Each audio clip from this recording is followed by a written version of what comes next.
ہمیں اس کے لیے نا مزاج فاروقی لینا ہوگا.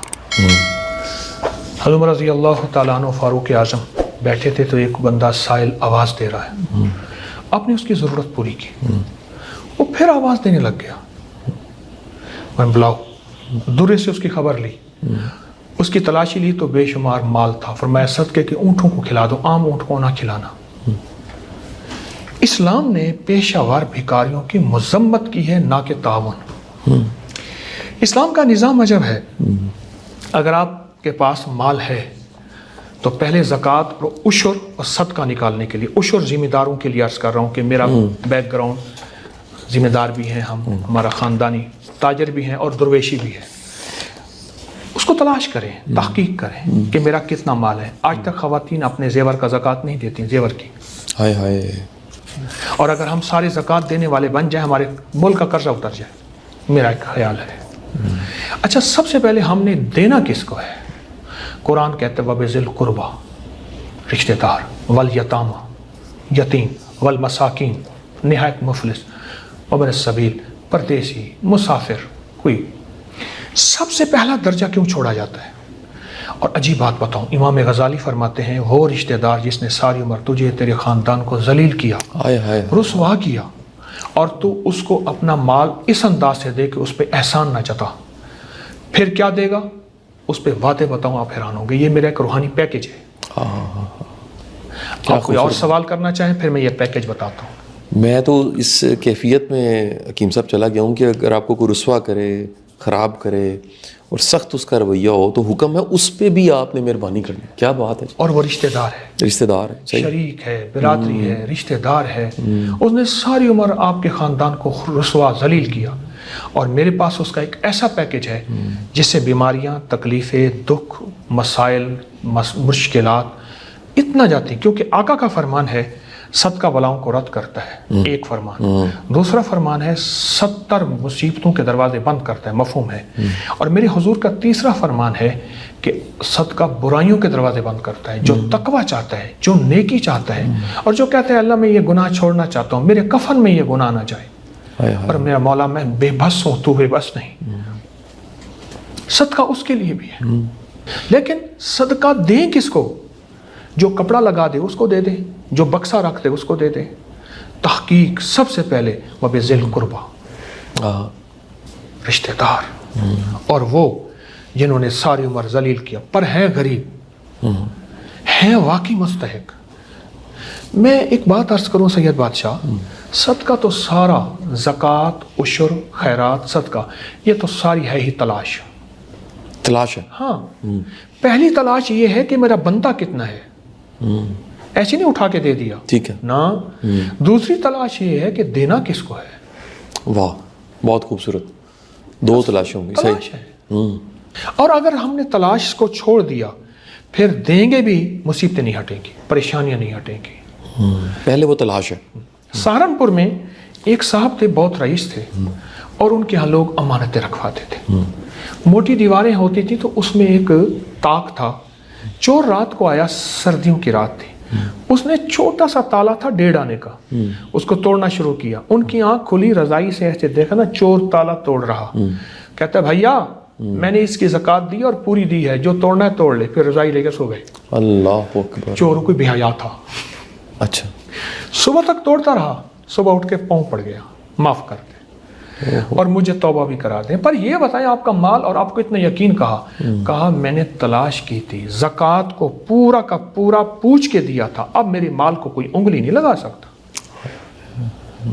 اور کہیں تو واقعہ سنا دو. ضرور ضرور ضرور. دلی میں ایک انگریز کام کر رہا تھا اپنے دفتر میں، بہت بڑا تاجر تھا. نوکر مسلمان بھاگتا ہانپتا آیا کہ بنگلوں کو آگ لگ گئی اور ہمارے بنگلے کی طرف لوٹ رہی ہے. ہوا کا رخ اس طرف ہے، پلٹ رہی ہے. اس خاموشی سے لکھتا رہا. اس نے پھر ادھر سے آ کے کہا، انہوں نے کہا سر بنگلوں کو آگ لگ رہی ہے، ہمارے بنگلے کی طرف آگ آ رہی، کوئی بچاؤ کر لیں. توجہ نہیں کی. 3-4 دفعہ کے بعد پتہ کیا کہا، اور وہ لفظ کہا جو کائنات کا آخری لفظ ہے. میں کہتا ہوں کہاں انگریز نے ہے، اچھا، پر کہیں کمال بات ہے. اللہ اس انگریز کو جزائے خیر دے. میں حقیقت کہوں گا اس کا خاتمہ ایمان پہ ہو جاتا. ہم تو مسلم غیر مسلم سب کے لیے خیر خواہی کا جذبہ رکھتے ہیں. اس نے کہا چپ کر کے جا کے بیٹھ جا، میں نے اپنے پورے مال کی مسلمانوں کی طرز پہ زکوٰۃ دی ہوئی ہے ایک، اور اپنے پورے مال کو پھر ایسے غریب رشتہ داروں پہ خرچ کرتا ہوں جو ضرورت مند خاموش ہیں. اور آگ اس کے بنگلے کے قریب پہنچی اور بجھ گئی. اللہ اکبر، اللہ اکبر، اللہ اکبر. ہم تلاش نہیں کرتے. صحیح. کیا رائے آپ کی؟ میں بالکل ٹھیک. تلاش کا تھوڑا سا مطلب بھی بتا دیجئے کہ ایک ہے ٹو لگانا، دھیان رکھنا، نظر رکھنا، نوز ڈپ کرنا بھی انگلش میں کہتے ہیں، لیکن اس تلاش کو تھوڑا سا الیبریٹ کر دیجئے حکیم صاحب، یہ کس طرح کی تلاش ہے؟ سید بادشاہ، رشتہ داروں کا بڑا پتہ ہوتا ہے، کون کس حال میں ہے، کون کن حالات میں ہے، کون کن کرائسس میں ہے، زوال عروج میں ہے، ان پہ نظر رکھنا. اگر وہ آپ کا مال نہیں لیتے غیرت کی وجہ سے یا غصے کی وجہ سے، دو لفظ ہیں، غیرت، خودداری یا غصہ، تو آپ انہیں کسی دوسرے ہاتھ سے دیں اور ہاتھ بھی امانت دار ہو جو پہنچائے. یہ تلاش ہے، طریقہ ہے. جب بندے کو لگ جاتی ہے پھر وہ راستے تلاش کر لیتا ہے. بالکل ٹھیک، بالکل ٹھیک. اچھا حکیم صاحب، ایک اور اسی میں ایک جزوی سوال بن جاتا ہے. بعض اوقات ضرورت کسی کو گندم کی ہوتی ہے اور ہم چنے دے کے خوش ہو رہے ہوتے ہیں، یعنی سخاوت تو کر رہے ہوتے ہیں اور ریلیونٹ نہیں ہوتی، وہ مدد ریلیونٹ نہیں ہوتی. میں جاننا چاہوں گا کہ ایسی مدد جو اس کی ضرورت بھی ہو، یہ کتنی ضروری ہے؟ یہ بھی تلاش ہے نا. آپ کو حالات کی خبر ہے تو آپ کو پتہ چلے گا کہ اس کو آپ کو کپڑے کی ضرورت ہے، کھانے کی ضرورت ہے، کس چیز کی ضرورت ہے. ٹھیک ہے. اور سب سے بہترین ضرورت خود نقدی ہے. صحیح. نقدی سے وہ اپنی ساری ضرورتیں پوری کر گیا. آپ کھانا بھی دینا چاہتے ہیں تو آپ کو اگر اس کی حالات کی خبر میری ہوگی، خبر ہوگی. میں امام غزالی رحمۃ اللہ علیہ کا ایک پیکج بتا رہا تھا، کہیں میں بھول نہ جاؤں. ٹھیک. اجازت ہو؟ جی جی ضرور. جو اپنے رشتہ داروں کو مال دے گا اور تلاش کر کے دے گا اور عزت اور وقار ان کا مجروح نہ ہو، یہ بڑی ضروری ہے. عزت نفس ذلیل کر کے نہیں. فرمایا وہ ایسی ایسی بلاؤں سے بچے گا جس بلاؤں کو ٹالنے کے صرف اللہ کی طاقت ہی اور کوئی نہیں طاقت ہے، اور ایسے حادثوں سے بچے گا جن سے اس کی ہڈیوں کے 70,000 چورے ہو جائیں، اور ایسے نقصانات سے بچے گا. اور کہا کہ جو چاہتا ہے اس کی نسلیں لولی، لنگڑی، اپاہج، پاگل، دیوانی، بیمار، پریشان نہ ہوں، تو وہ ایسے صدقہ دے رشتہ داروں کو تلاش کر کے. اور فرمایا جو چاہتا ہے کہ اس کے وہ مسئلے حل ہو جائیں جس کی چاہت کو لے کے شاید وہ قبر میں چلا جائے، تو وہ صدقہ، زکوٰۃ، خیرات، عشر ان لوگوں کو دے جو تلاش کر کے دے، صحیح حقدار ہو، اور خاموشی سے دے. کیا بات. اور فرمایا جو یہ چاہتا ہے کہ تونگری اس کی نسلوں سے نہ جائے. یہ پیکج بتا رہا ہوں، آپ نے دیکھا ہوگا باپ مالدار تھا، اولاد ایک دم خالی ہو گئی یا پوتے خالی ہو گئے. مجھے ایک صاحب بتانے لگے، لاہور کے ایک رئیس اعظم تھے، کہنے لگا میرے والد ان کے ہاں ملازم تھے، 16,000 کی گاڑی میرے والد کو 0 میٹر خرید کے دی. اس دور میں 16,000 کی گاڑی، اور وہ 100 کا نوٹ دیتے تھے. ان کی لین 3 دن تک نہیں ٹوٹتی تھی، ہر بندے کو 100 کا نوٹ دے رہے ہیں. اللہ. اور آج لاہور کی ایک گمنام بستی میں وہ گھر رہ رہا ہے اور لوگوں کی مدد پہ ہے. تلک الایام نداولها بین الناس. اس کی ایک وجہ ہے، ہم نے تلاش نہیں کیا. امام غزالی فرماتے ہیں کہ آپ چاہتے ہیں کہ آپ کی برکت نسلوں میں جائے، دولت، رزق وافر جائے، تو پھر اس رزق کی تلاش کریں، اپنے زکوٰۃ، صدقات، عطیات کی. آپ کی نسلیں مالدار ہوں گی، آپ کی جاگیریں، آپ کی زمینیں، آپ کا رزق کبھی نہیں چھنے گا، آپ کو ہمیشہ سرسبز و شاداب، اور بیماریاں ختم ہوں گی. حکیم صاحب، ہمارے معاشرے میں ادارے بے شمار ہیں جو چندہ مانگ رہے ہیں، یعنی یہ ایک پراپر پروفیشن بن چکا ہے. ایک مزاج کو ہم کبھی کبھی دوستوں میں بیٹھ کے ڈسکس کرتے ہیں، اس کا اس نتیجے پہ ہم دوست پہنچے ہیں کہ اس کا تعلق عمر، ایجوکیشن، عہدے، رتبے کے ساتھ نہیں ہے. بیگر ہوتا ہے. کچھ لوگ ہوتے بیگر ہیں، یعنی وہ کسی بھی حال میں ہوں انہوں نے مانگنا ہوتا ہے. ادارے بھی بیگر بن چکے ہیں. ڈبہ، کوئی تجوری، کوئی خزانچی ایسی چھوٹی سی چیز پڑی ہے جس میں ڈالنا ہے. یہ اداروں کو دینا یہ ٹھیک نہیں ہے کیا؟ شاہ جی، بات وہیں تلاش پہ آتی ہے. اگر آپ کے پاس اپنے ضرورت مند ہیں، مثلا میں ہوں نا، میرے پاس سارا دن دکھیارے غم کے مارے آتے ہیں اور میری تلاش آسان ہے. کیوں؟ مجھے وہ لوگ وہ مسائل بیان کریں گے جو عام پردہ دیں گے، ٹھیک ہے، اپنے پردے رکھیں گے. ٹھیک ہے جی. ٹھیک. وہ یہ لوگ کہاں سے ملیں آپ کو جو اپنے پردے آ کے کھولیں؟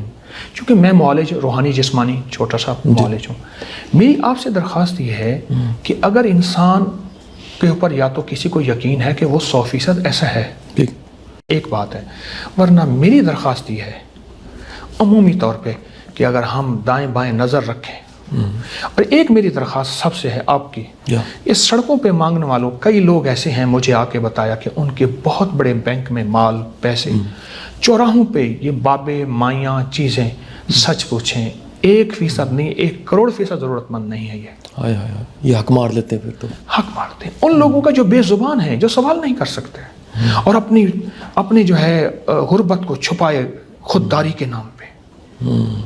بے زبان مانگنے والے کا پتہ لگ جاتا ہے کہ ضرورت مند ہے، یہ اس کو دینا چاہیے۔ جو ضرورت مند ہے نا سچا، وہ سڑکوں پہ نہیں آئے گا۔ ٹھیک ہے، کمال ہے، سڑکوں پہ کہاں آئے گا؟ بالکل ٹھیک ہے، خودداری کی وجہ سے، خودداری ہے، عزت نفس ہے۔ اس کے لیے آپ جیسے مخلص ہوں، جو مجھے روز اس کے غم میں یوں ہی ساری رات کرنا، کہیں چپ کے رونا، کہیں دل سے بات کرنا، کیا تو تلاش ہے۔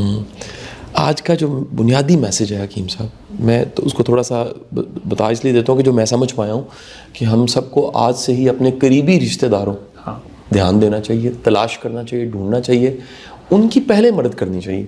یہ راہ خدا کی باری کتنے نمبر پہ آتی ہے؟ اللہ کی راہ میں اگر دینا ہے، یہ ترتیب ذرا بتا دیجیے گا حکیم صاحب۔ میں عرض کروں جی اور یہ ساتھ بھی عرض کروں کہ ایک درویش فرماتے ہیں، ران کا گوشت کاٹیں اپنی ران کا، اس کا قیمہ بنائیں، رشتہ داروں کو کھلائیں، پھر بھی راضی نہیں ہوں گے۔ یہ پہلے بتا دو۔ آپ کہیں کہ آپ کے مال پہ راضی نہ ہو تو اس کا مطلب ہے آپ رشتہ داروں کو راضی کر رہے ہیں، اللہ کو نہیں کر رہے۔ اللہ اکبر، اچھا راضی رب کو کرنا ہے۔ ہاں، اللہ کے لیے دیتے جائیں، لٹا اپنی ہستی بھلا کرتے کرتے۔ واہ واہ واہ۔ تو میں آپ کی ترتیب پھر عرض کرتا ہوں، وَبِذِی الْقُرْبَى، سب سے پہلے رشتہ دار، والیتامى، اور یتیم بھی ایسے جن کا کوئی وارث نہ ہو، وہ بھی ضرورت، بہت تلاش کی ضرورت ہے۔ صحیح۔ والمساکین، اور مساکین سے مراد وہ ہے جو اب سے پہلے مالدار تھا، اب زوال یافتہ ہو گیا ہے۔ واہ۔ میرے آقا نے فرمایا مفہوم ہے اس شخص کو توجہ دینا جو مالدار تھا، اب اسے سب کچھ تقدیر نے لوٹ لیا، چھین لیا۔ اور چوتھا پردیسی، مسافر، کوئی ایسا۔ لیکن پہلی رشتہ دار، اور میں سمجھتا ہوں اگر آپ اپنے رشتہ دار، میں ایک شخص کو جانتا ہوں، وہ رشتہ داروں کے مکان بنوا دیتے ہیں، جہیز دیتے ہیں، ان کو بائک لے کے دیتے ہیں، ان کے وہ سارا نظام رشتہ داروں پہ کرتے ہیں، حتیٰ کہ اپنا مال ختم ہو جاتا ہے، دوستوں کو پتہ ہے کہ یہ رشتہ داروں پہ اور ضرورت صحیح پہ خرچ کریں گے، ان پہ خرچ کرتے ہیں۔ کیا بات۔ رشتہ دار واقعی ہوتے ہیں، صحیح، اور ایسے ہوتے ہیں جن کو آپ جیسے مخلص چاہیے۔ بالکل صحیح۔ ایک بڑا ضمنی سا سوال ہے، اور میں اس سوال کی پہلے معافی مانگ لیتا ہوں۔ بعض اوقات یہ سوال لوگ کر دیتے ہیں، یہ سوال خیال کی شکل میں اٹھ جاتا ہے، مال دیتے ہوئے، کچھ خیرات کرتے ہوئے یہ سوچنا چاہیے کہ اب مجھے ضرب کھا کے ملے گا، یہ سوچنا چاہیے کہ سوچنا بھی نہیں چاہیے، غرض سے بھی آزاد ہو جانا چاہیے، دیتے رہنا چاہیے اور اللہ کرم کر دیتا۔ اگر غرض سے آزاد ہوتے تو اللہ نے پیکج کیوں رکھے تھے 10 دنیا 70 آخرت؟ اگر غرض سے آزاد ہوتے تو اللہ نے پھر کیوں رکھا کہ مال سے یہ ملے گا، یہ ملے گا، یہ ملے گا؟ اچھا، یہ اونچی سوچ ہے جو آپ بتا رہے ہیں، اور صحیح سوچ ہے، ٹھیک ہے، اونچی سوچ ہے۔ دیکھیں، ایک ہے تقوی، ایک ہے فتویٰ، یہ تقوی کی سوچ ہے۔ ٹھیک ہو گیا۔ اور فتوی کی سوچ کیا ہے کہ اللہ کو دے رہا ہوں، اللہ دے گا، اور امید رکھیں، امید ہوئی اسی کریم سے رکھیں گے، اور کس سے رکھیں گے؟ واہ واہ، بہت خوبصورت، بڑی امیدوں کا محور مرکز وہی رب ہے۔ بے شک۔